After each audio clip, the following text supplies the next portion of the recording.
तुम मेरे शरण गहूँ मैं किसकी, स्वामी शरण गहूँ मैं किसकी, तुम बिन और न दूजा आज करूँ मैं जिसकी। ओम जय जगदीश हरे, तुम पूर्ण परमात्मा, तुम अंतर्यामी, स्वामी तुम अंतर्यामी, पार ब्रह्म परमेश्वर, पार ब्रह्म परमेश्वर, तुम सबके स्वामी।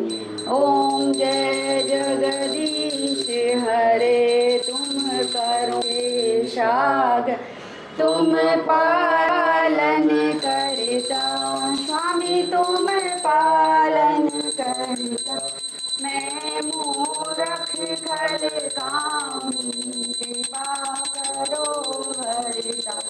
ओम जय जगदीश हरे, तुम हो एक अगोचर सबके प्राणपति, स्वामी सबके प्राणपति, किस विधि मिलाऊं दया मैं, किस विधि मिलाऊं दया, तुमको मैं कुमति। ओम जय जगदीश हरे, दीन बंधु दुख हरता, तुम ठाकुर मेरे, प्रभु तुम रक्षक मेरे, अपने हाथ उठाओ शरण परम तेरे। ओम जय जगदीश हरे, विषय विकार मिटाओ, पाप हरो देवा, स्वामी पाप हरो देवा, श्रद्धा भक्ति बढ़ाओ, श्रद्धा प्रेम बढ़ाओ, संतन की सेवा। ओम जय जगदीश हरे, स्वामी जय जगदीश हरे। त्वमेव माता च पिता त्वमेव, त्वमेव बन्धुः षष्ठा त्वमेव, त्वमेव विद्या द्रविणं त्वमेव, त्वमेव सर्वं मम देव। कर्पूरगौरं करुणावतारं संसारसारं भुजगेन्द्रहारं, सदा वसन्तं हृदयारविन्दे, भवं भवामि सवितं नमामि। ओम सर्वे भवन्तु सुखिनः, सर्वे सन्तु निरामयाः, सर्वे भद्राणि पश्यन्तु मा कश्चित् दुःखभाग् भवेत्। ओम सभी देवी देवताओं की जय, पितृ देवता, ग्राम देवता, भूमि देवता, कुल देवता, क्षेत्र देवता, सभी देवी देवताओं की जय हो। ओम त्र्यंबकम यजामहे सुगंधिं पुष्टिवर्धनम् उर्वारुकवन्दनात् मृत्योर्मुक्षीयमामृतं, गौरा शंकर भगवान की जय हो। हर हर महादेव। नमः पार्वती पतये, हर हर महादेव, शिव शंकर शंभो। रख दीजिए। बोलो गुरु भगवान की जय हो, बृहस्पति देव भगवान की जय हो, सत्यनारायण भगवान की जय हो, माता लक्ष्मी की जय हो।